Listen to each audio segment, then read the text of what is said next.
Hey, hello guys. Last night it was suggested to me that I should talk through the history of the Bar Billiards Premier League. Now, you guys might know me as Copper Baines, the guy who does these social exclusion videos, and I am that guy, but I'm also Copper Baines, president of the BBPL, and BBPL stands for Bar Billiards Premier League, by the way. And the guy in the social exclusion videos, it is me, but it is also a bit of a caricature of me. And for this video, I'm not going to be playing that character because Bar Billiards is too important to be for me to mock it myself. You know, if I want people to take the piss, they can, but they're losers. Alright, and so here we are. Right, back in the day, a long time ago. Me and a bald friend of mine, we used to live in a. Oh, God. I need to get a new tripod. This one's taking a bit of hammering. So we used to live. Oh, I don't know what's happened here. Right, so we used to live near. We used to live in a couple of caravans. Yeah, he lived in one caravan. I lived in another one. Nearest to the Gardeners Rest. I know a few other people who lived in caravans near us as well, right?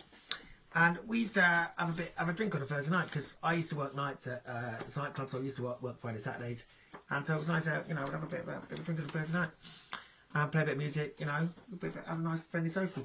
But the other people, our neighbours in the other caravans, who we got on the right with, yeah, they would if we stayed in all evening, then loads of people come around. It'd be absolutely rammed. It would just get a bit too full. It worked out that if we popped down to Riverside first for a couple of pints, then came back to his caravan. Then when we came back, then if people came around, it wouldn't be so full. It'd be a bit, you know, it'd be a bit more manageable.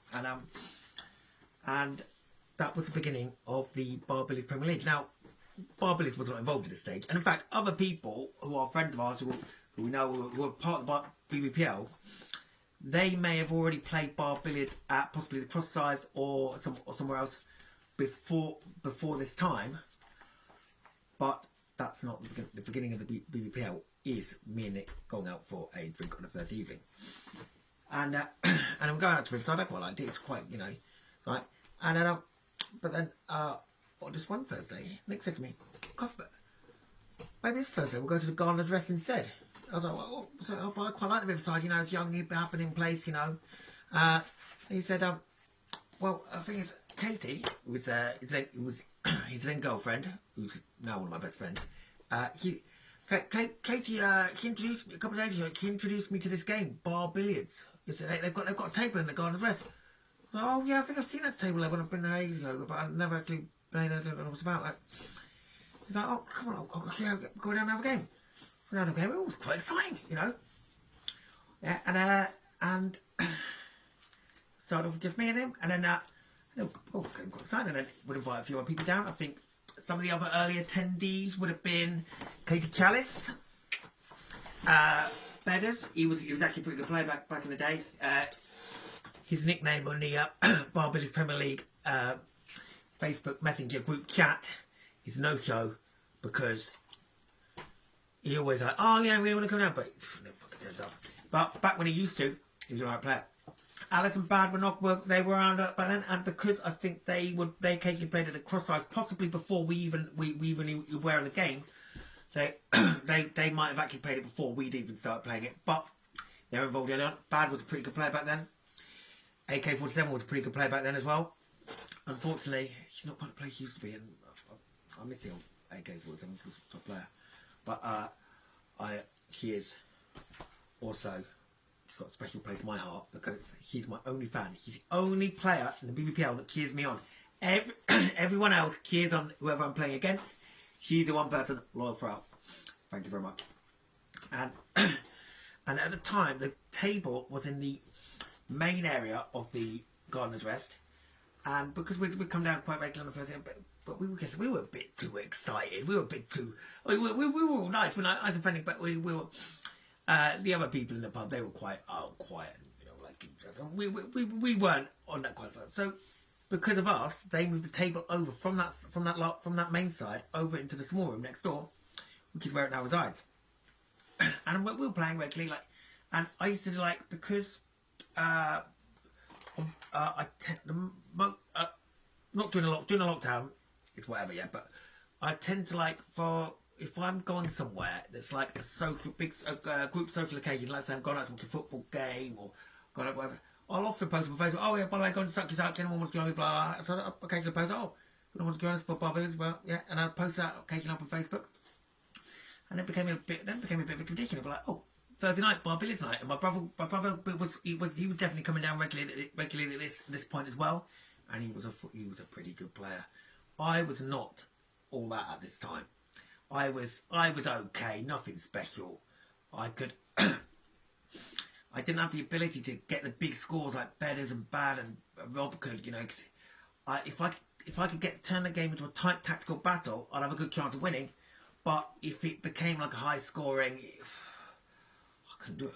And I was just one of the crowd. I was absolutely nothing special at this time. And then I worked on my game practice. I walked to other people, improved, you know, and we're all getting better at this time. And it's great fun and great playing, you know. And at this time there was no scorebook, there was no high scoreboard. People were like, we're just playing for the hell of it.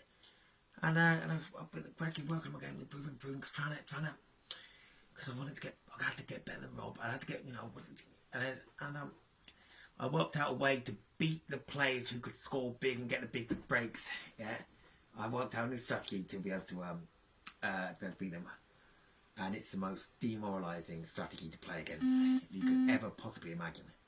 Basically, I worked out that right, they can't score anything while I'm on the table, right.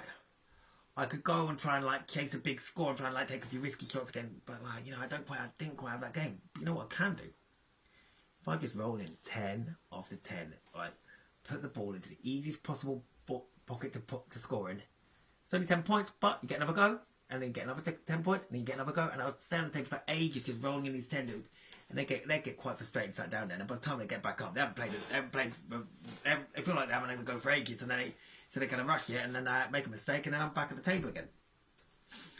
And so my consistency and overall play was getting quite a bit better. And then one day, I got a score that nobody else had ever come anywhere near. Right? It was amazing. It was like I scored 1,850 points in one game, and it was so much like out of this world compared to any other score at that time. That me and my brother were like, all right, we have to record this for like future posterity, you know, preserve this for future generations. People need to know about this. So we got a bit of kill receipt from the bar. Got a drawing pin, put up on a notice board, put my name and the opponent's name and date and the scores on it, and that would put that score up.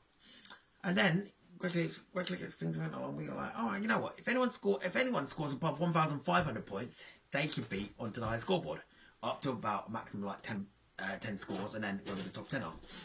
And you know, gradually the scoreboard got filled up. At one point, I had 7 of the top 10 high scores, and I was in periods around that time, and